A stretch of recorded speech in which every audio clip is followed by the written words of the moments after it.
আজ রান্না করব লাউয়ের তরকারি, পাঙ্গাস মাছ দিয়ে লাউ। তেল দিলাম 1 টেবিল চামচ, 1.5 টেবিল চামচ তেল দিয়ে দিলাম। জিরার গুঁড়া, আস্ত জিরা।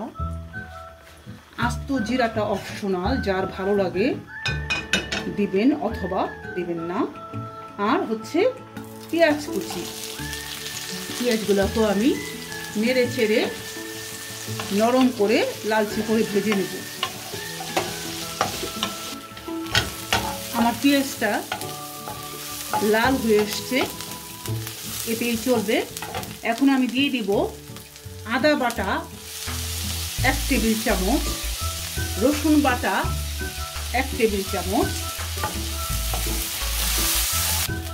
এর সাথে দিয়ে দিচ্ছি আমি একটা বড় সাইজের টমেটো কুচি।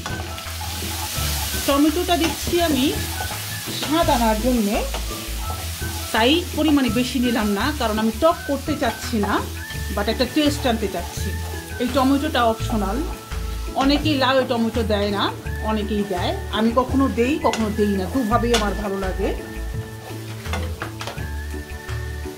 টমেটোটা একটু নরম হয়ে আসলেই আমি মশলা দেব। এই টমেটোটাও মশলার মধ্যে দেওয়া যেতে পারে, আবার মশলার আগে দিয়ে নিলাম পরে মশলা দিব, এভাবেও হতে পারে।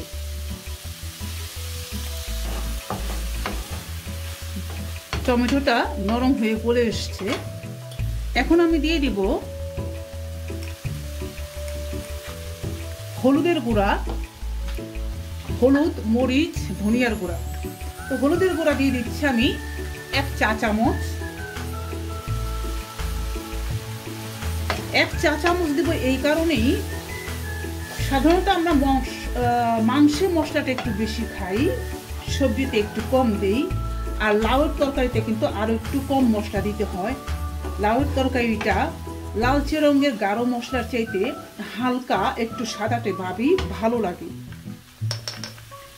তো দিয়ে দিচ্ছি আমি খুব সামান্য মরিচের গুঁড়া, কারণ আমি ঝাল কম খাই। আর মরিচের গুঁড়াটা অল্প দিলাম এই কারণে যে আমি কাঁচা মরিচ দেব। দিয়ে দিচ্ছি আমি 1 চা চামচ মাত্র, ছোট চা চামচের ধনিয়ার গুঁড়া, জিরার গুঁড়া, সরি ওটা ছিল জিরার গুঁড়া, এবং একই পরিমাণ 1 চা চামচ ধনিয়ার গুঁড়া। এই অল্প মশলাতে আমি এটাকে একটু পানি দিয়ে কষিয়ে নিব, এবং এই মশলাতেই আমি লাউয়ের তরকারি রান্না করব। পানি দিচ্ছি। এখন পরিমাণে যদি তেল অনেক বেশি দিতাম পানি দিতে হয় না, আর তেলটা যদি একটু কম দেই তাহলে একটু পানি দিয়ে মশলাটাকে সুন্দরভাবে কষিয়ে নিলে মশলার গন্ধও থাকবে না, তরকারি অবশ্যই খুব স্বাদের হবে। এই মশলার সবটুকু পানি শুকিয়ে গেলে তারপরে এতে আমি মাছগুলো দিয়ে কষিয়ে তুলব।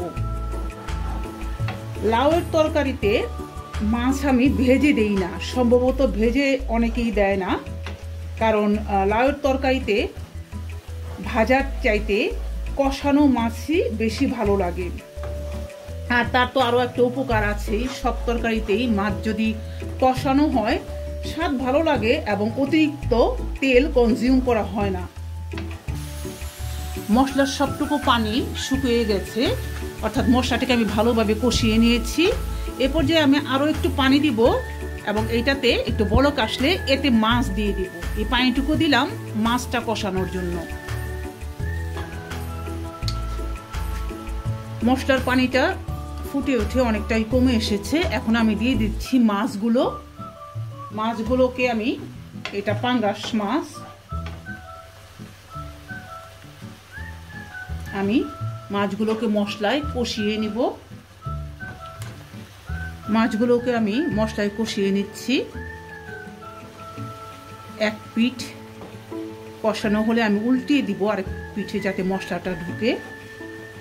এটাকে আমি 4-5 মিনিট মাত্র কষাবো ভালো করে,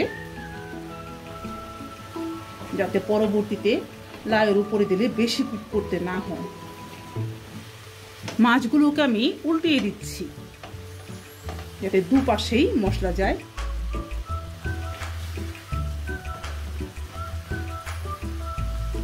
একটু আস্তে সাবধানে, ভেঙে যেতে না যায়, আমি ভাঙতে চাই না। হ্যাঁ, তবে লাউয়ের তরকারি কিন্তু মাছের মাথা অথবা মাছ দিয়ে ভেঙেও রান্না করা যায় এবং খুব স্বাদেরও হয় সেটা।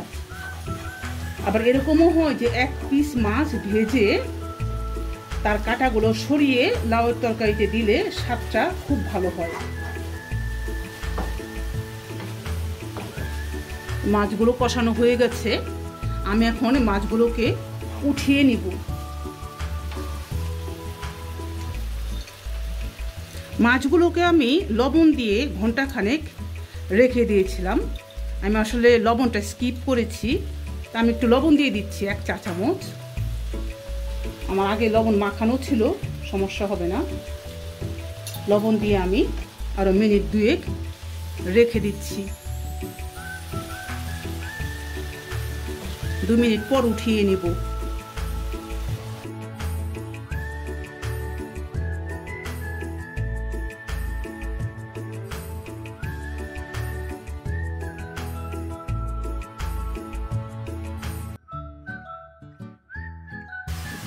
এখন আমি এই মশলায় দিয়ে দিচ্ছি ধুয়ে পরিষ্কার করে কেটে রাখা লাউগুলো। সবগুলো লাউ আমি দিয়ে দিলাম।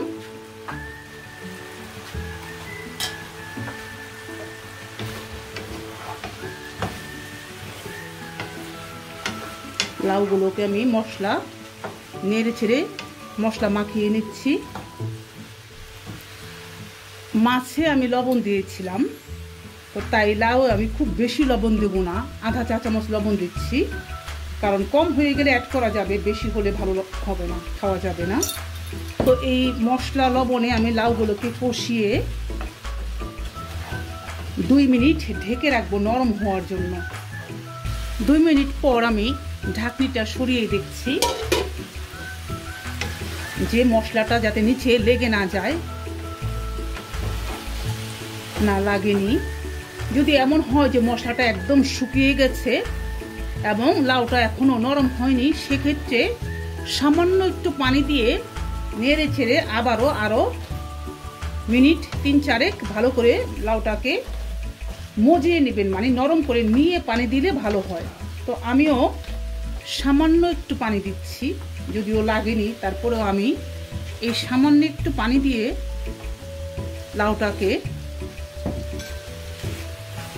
আরও 3-4 মিনিট কুক করব, আধা কুক হওয়ার জন্য। তারপরে আমি পানি অ্যাড করব।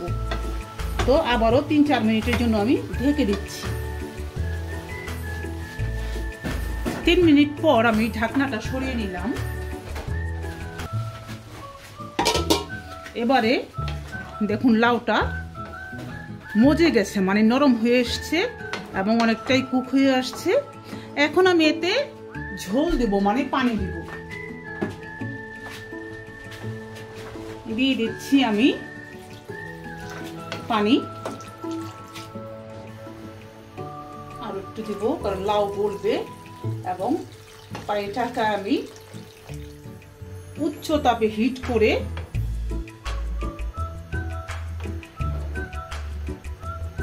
ফুটিয়ে নেব। এবং খুব জোরে যদি আমি জাল দেই তাহলে সেক্ষেত্রে ঝোলটা, পানিটা বক বক করে ফুটবে এবং ঝোলটা ঘন হয়ে যাবে কুইকলি, এবং ঝোলটা ঘন হলে খেতেও ভালো লাগে। তো এই হলো পানি, আর দেব না। এখন আমি ঢেকে দিচ্ছি। পানিটা ফুটলে আমি 1-2 মিনিট পর মাছ দিয়ে দেব। ঝোলটা জোরে জোরে বড় হয়ে এসছে। এবার আমি 2টো কাঁচামরিচ দিয়ে দিচ্ছি।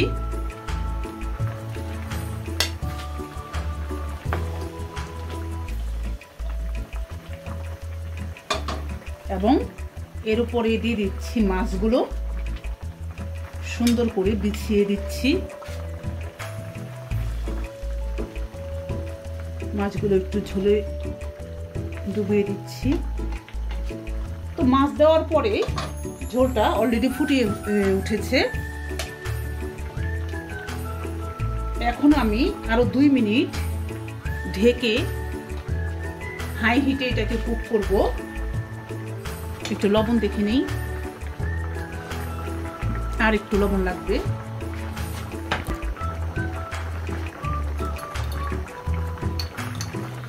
লাউয়ের তরকারিটা এরকম একটু হালকা মশলাই ভালো, একেবারে ভারী মশলা কিংবা খুব ঝালও ভালো লাগে না। তো এখন আমি কি করব, এটাকে একেবারেই তাপ কমিয়ে আরো 4-5 মিনিট রেখে দেব ঢেকে। তাতে করে ঝোলটা ঘন সুস্বাদু হবে এবং লাউটা ভালো মতো কুক হয়ে নরম হয়ে যাবে। আমার লাউয়ের তরকারিটা হয়ে এসছে। আমি দিয়ে দিচ্ছি নামানোর আগে ধনিয়া পাতা ছিটিয়ে দিচ্ছি। অনেকে নামানোর আগে বড় মাছ দিয়ে লাউয়ের তরকারি রান্না করলে জিরার গুঁড়া, ভাজা জিরার গুঁড়াও দেয়, আমিও দেই। তরকারিটা একেবারেই হয়ে গেছে, আমি আরেকবার দেখে নিচ্ছি। লবণ এবং স্বাদ খুব ভালো স্বাদে হয়েছে, খুব বেশি মশলা না, হালকা মশলায়। এভাবে রুই মাছ, পাঙ্গাস মাছ, যে কোনো মাছ দিয়ে আপনারা লাউয়ের তরকারি রান্না করে খেতে পারবেন। সবাই ভালো থাকবেন।